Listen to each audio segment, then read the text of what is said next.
فلسطين تاريخ ودرب انتصاري ফিলিস্তিন গাজা শহর জন্ম হয়ে কবি ধন্য এরকম একটা শহর পেয়ে ধন্য এরকম একটা স্থান পেয়ে ধন্য ওয়াদারব ইন্তিসারি এমন একটা স্থান পেলাম মালিক যে স্থান পাওয়ার কারণে আল্লাহর সঙ্গে দেখা আল্লাহর সঙ্গে আমাদের দেখা শহীদ হইলে আল্লাহ তাআলার সঙ্গে দেখা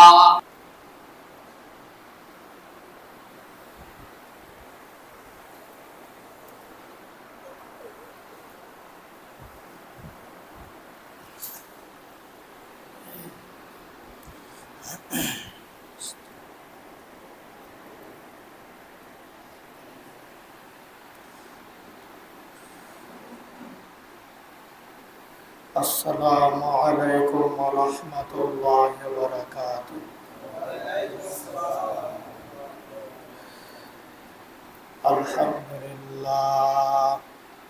আলহামদুলিল্লাহি ওয়া কাফা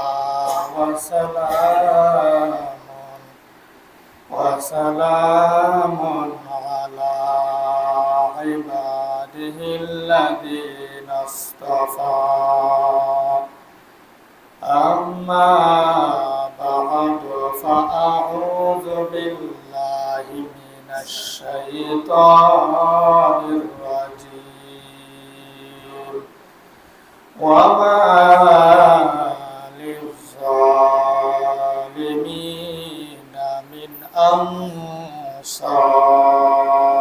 أنصار وقال رسول الله صلى الله عليه وسلم تركت فيكم أمرين لم تضلوا ما تمسكتم بهما كتاب الله وسنة رسوله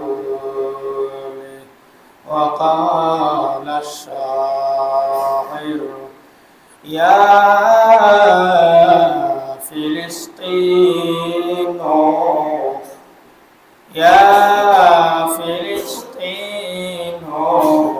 داري ودرب انتصاري فلسطين داري ودرب انتصاري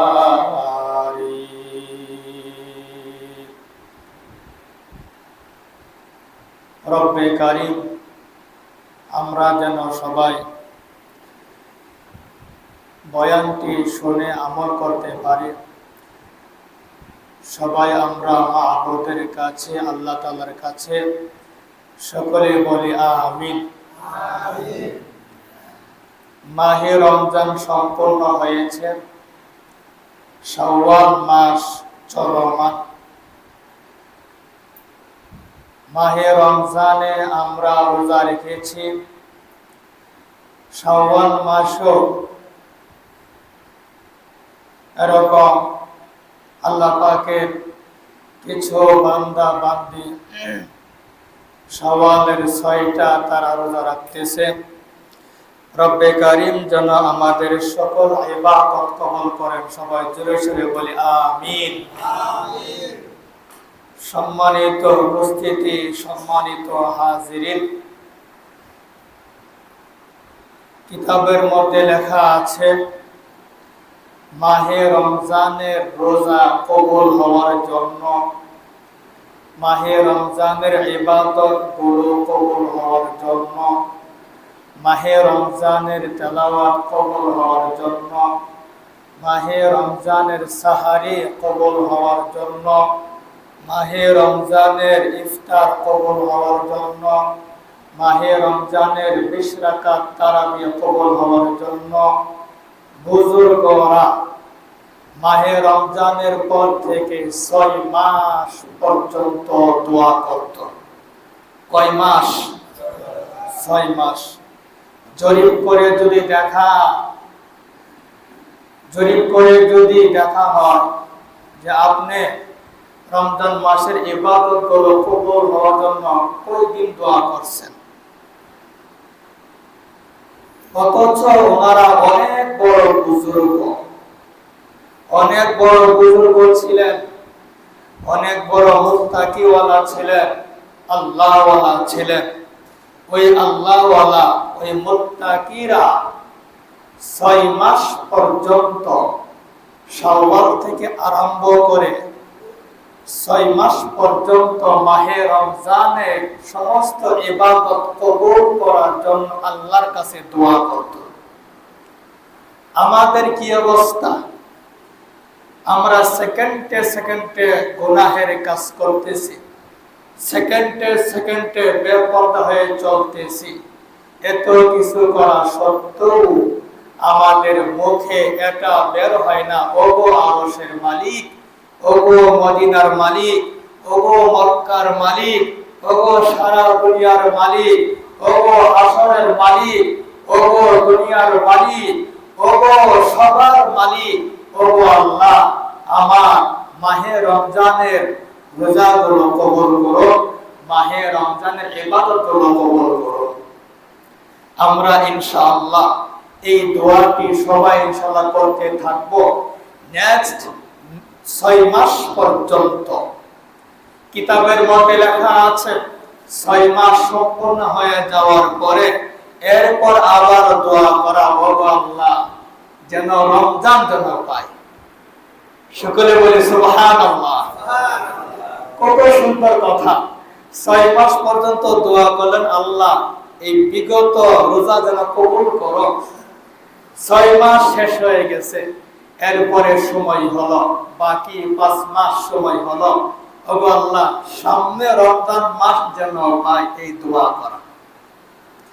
সম্মানিত হাজিরিন, সম্মানিত উপস্থিতি, কিতাবের মধ্যে এটাও লেখা আছে একটা মানুষ ইবাদত করলো, কার ইবাদত আল্লাহ কবুল করলো কি করলো না, মাহে রমজানের রোজাগুলো কবুল হলো কি হলো না, মাহে রমজানের ইফতার গুলো কবুল হলো কি হলো না, আমার মাহে রমজানের ইবাদত সার্থক হলো কিনা, এরকম ভাবে এটা কিসের দ্বারা আমরা বুঝবো? কিতাবের মধ্যে লেখা আছে একটা মানুষ যখন সে গুনাহের কাজ করেছে মাহে রমজানের আগে, এখন সে আর গুনাহের কাজ করে না, মাহে রমজানে সে রোজা রাখলো, শাওয়াল মাস থেকে আর কোনো গুনাহের কাজ করে না, তাহলে বুঝতে হবে মাহে রমজানের রোজা এই ব্যক্তির জন্য অবশ্যই সার্থক হয়েছে, তার জন্য কবুল হয়েছে, তার সাধনা পরিপূর্ণ হয়েছে। রব্বে কারীম তার রোজাগুলো অবশ্যই কবুল করেছেন।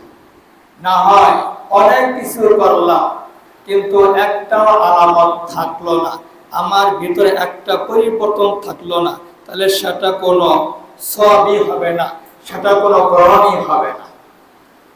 এই যে আমরা যারা রোজা রাখছি, রব্বে কারীম আমাদেরকে বিভিন্ন টাইমে বিভিন্ন সময়ে বান্দা ভালো হওয়ার জন্য অফার দান করে, কিছু জিনিস দান করে, যেগুলো বান্দা ওগুলোর মাধ্যমে সে ভালো হবে।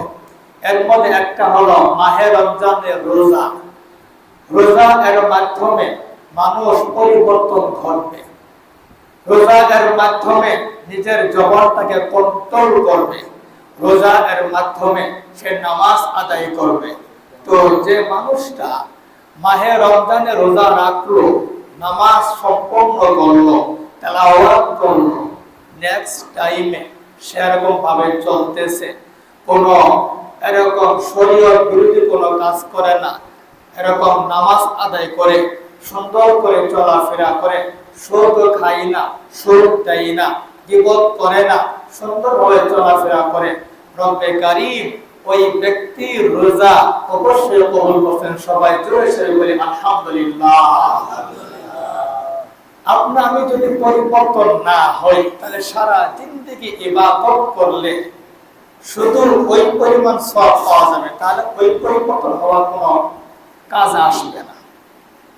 পরিবর্তন হতে হবে, নিজের চলাফেরা পরিবর্তন হতে হবে, নিজের কাজকর্ম পরিবর্তন হতে হবে, তাহলে আপনি সফল মানুষ, আপনি দুনিয়াতেও সফল, আখিরাতেও সফল।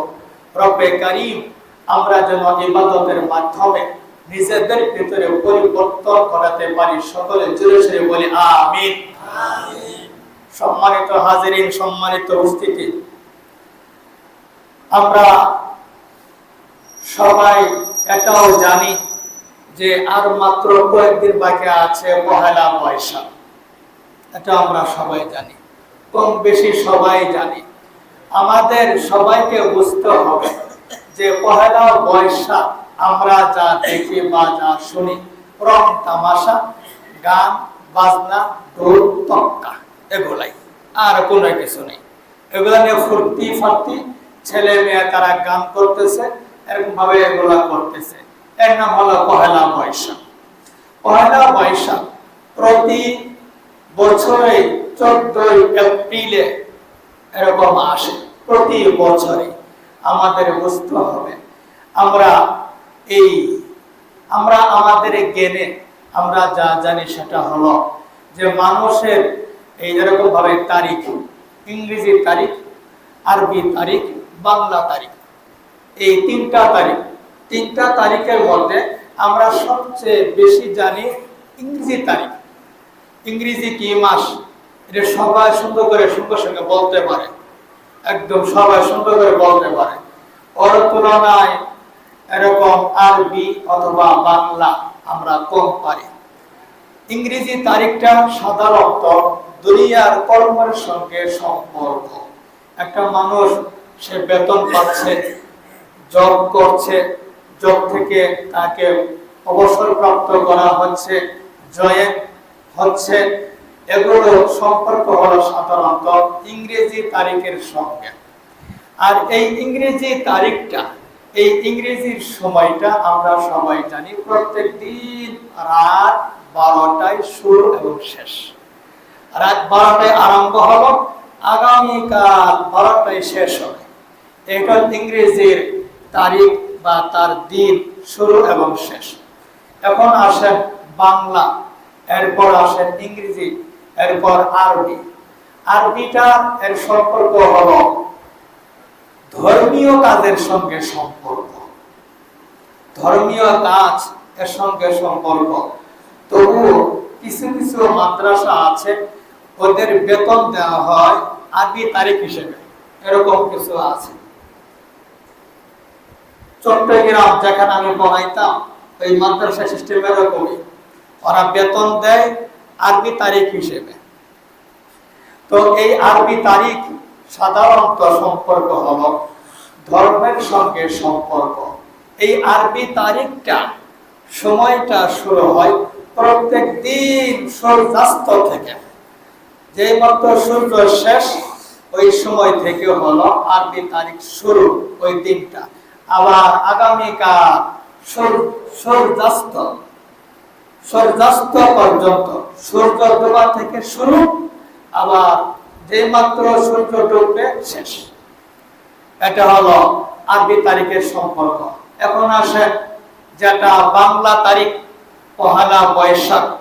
বাংলা তারিখ আপনারা তো সবাই শুনলেন যে আরবি তারিখটা কোন সময় থেকে শুরু এবং শেষ। ইংরেজি তারিখটা তার দিনটা কখন শুরু এবং শেষ। এখন বাকি আছে বাংলা তারিখ। বাংলা তারিখটা আমরা বাঙালি মানুষ সাধারণত এই বাংলা তারিখটা কৃষকরা তারা বেশি মনে রাখে।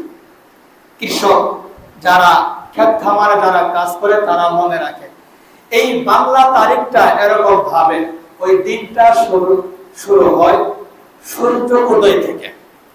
যখন সূর্য উদয় হলো ওই দিন ওই তারিখটা আরম্ভ হলো। আবার আগামীকাল সূর্য উদয় হওয়া পর্যন্ত। তাহলে আমরা এই 3 তারিখের যেটা তারিখটা শুরু এবং শেষ হয়, এটা আমরা জানতে পারলাম। রব্বে কারীম আমাদের এই তারিখগুলো জেনে শুনে আমল করার তৌফিক দান করেন। সকলে জোরে সোরে বলি আমিন। এখন শোনো, ইংরেজি সন আমরা অনেকেই জানি। ইংরেজি সন হযরত ঈসা নবী আলাইহিস সালাতু ওয়াস সালাম এর যুগ থেকে আরম্ভ।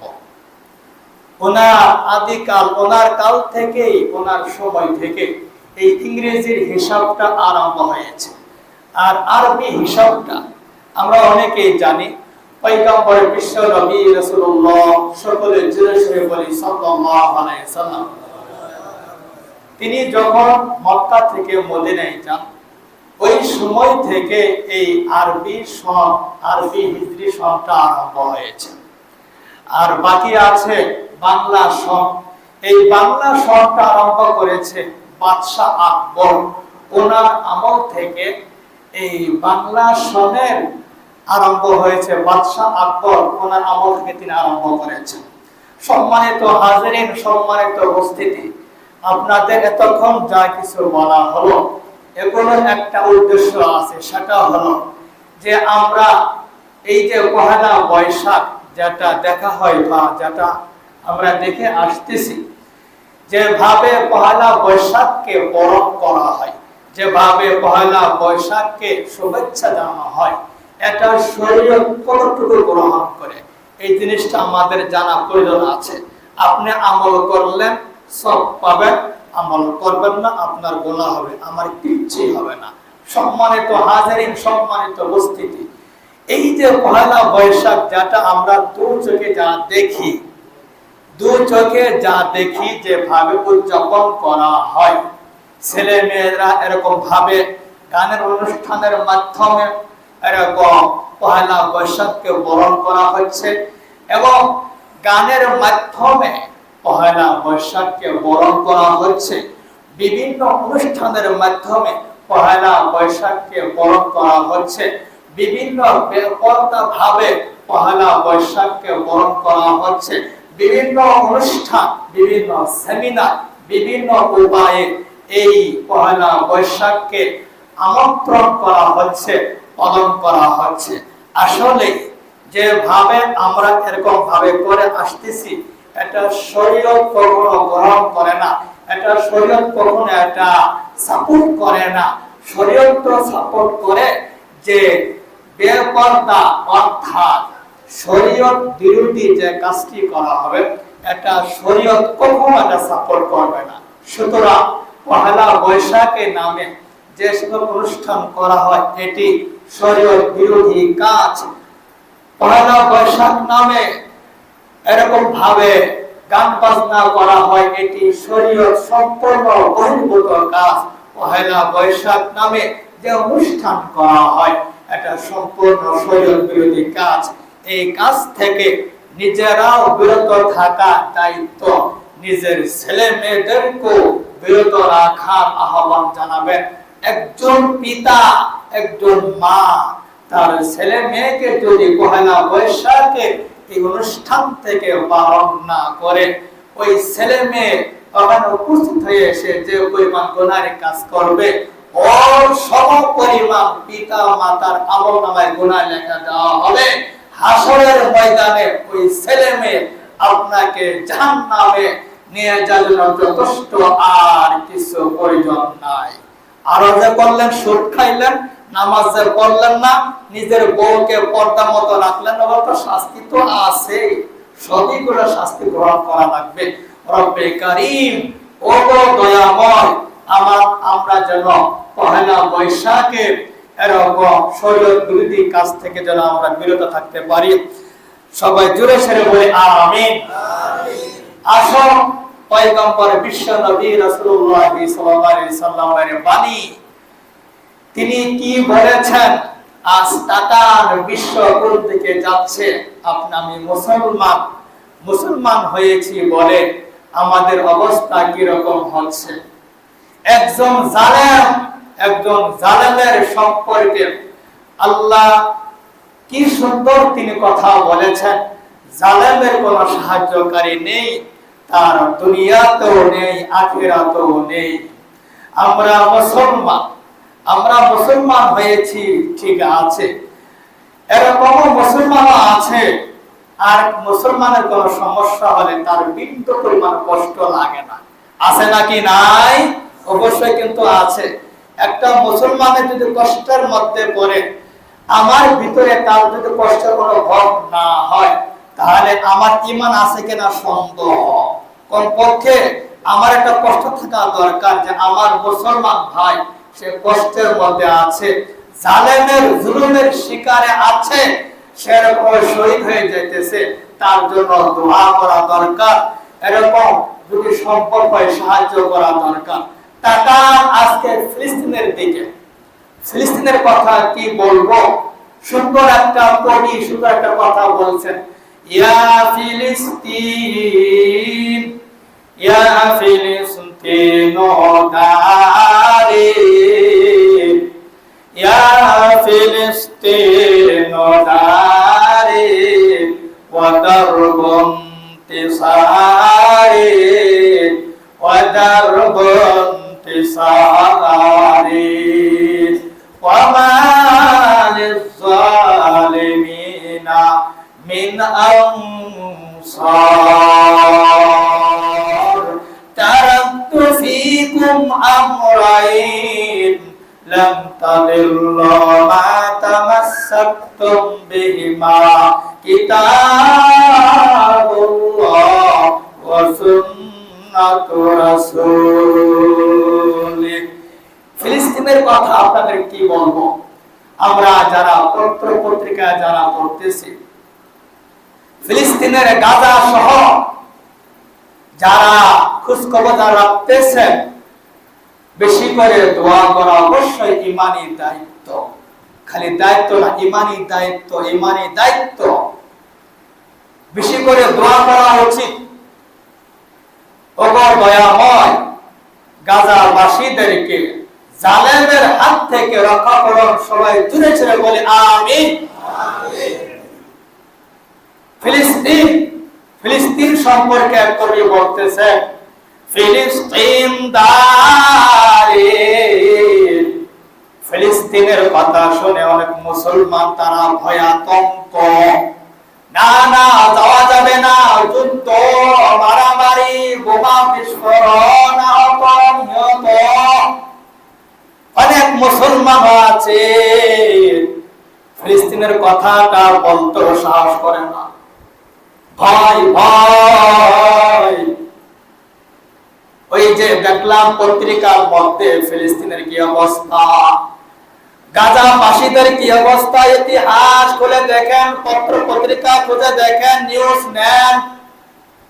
ফিলিস্তিন দারে, ফিলিস্তিন হলো আমার দেশ, সুতরাং ফিলিস্তিনে জন্মগ্রহণ করা, নিজেকে ধন্য মনে করা।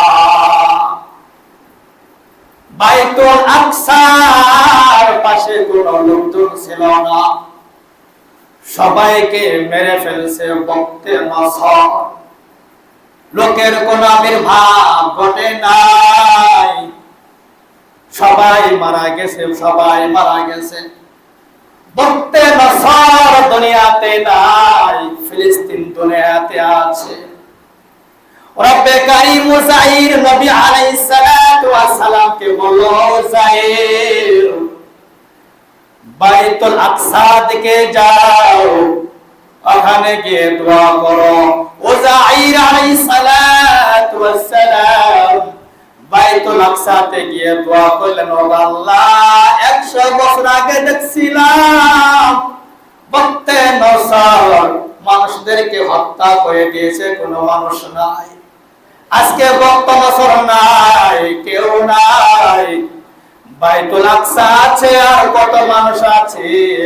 বিধর্মীরা দুনিয়াতে একদিন না একদিন তারা থাকবে না।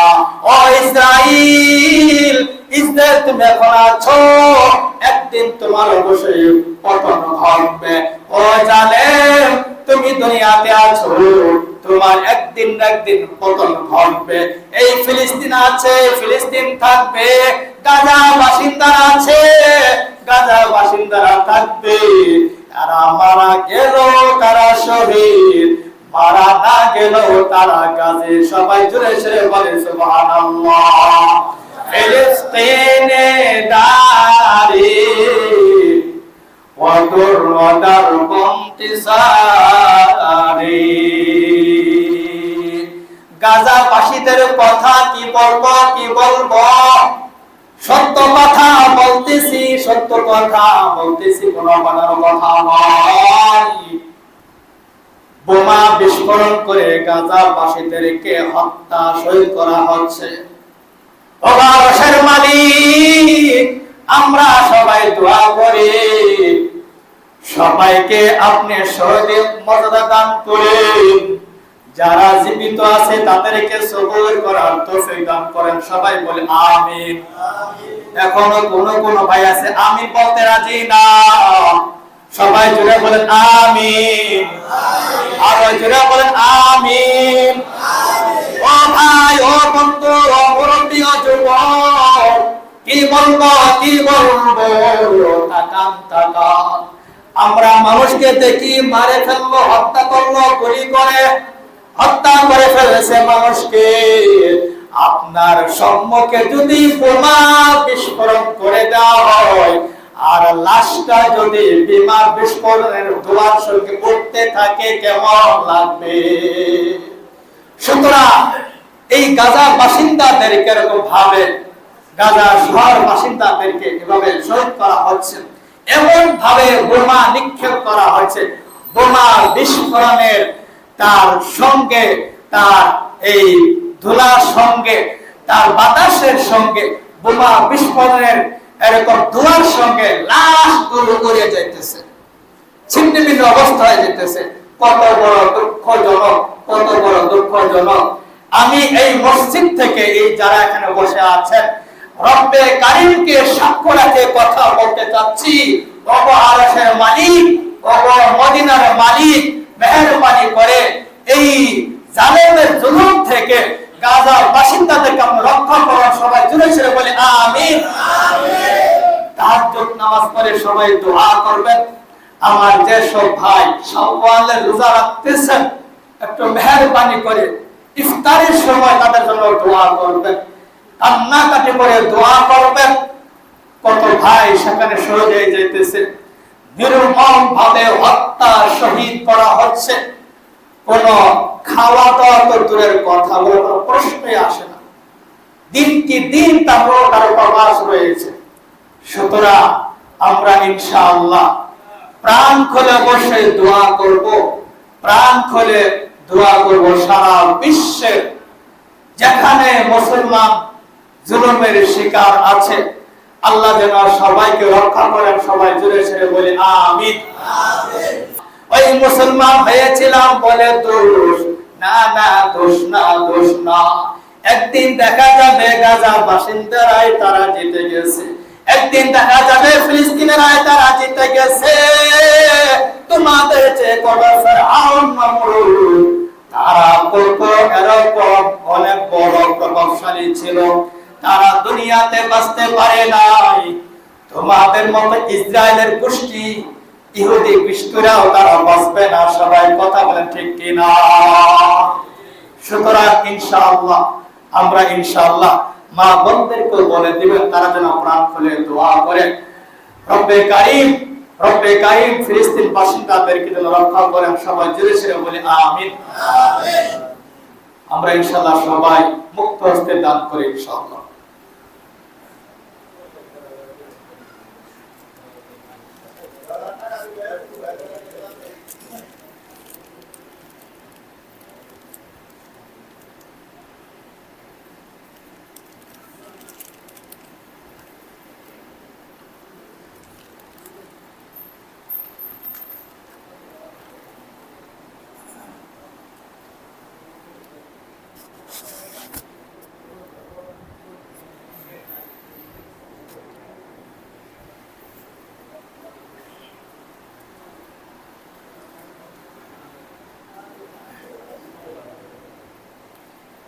সকলে ইনশাআল্লাহ দান করি।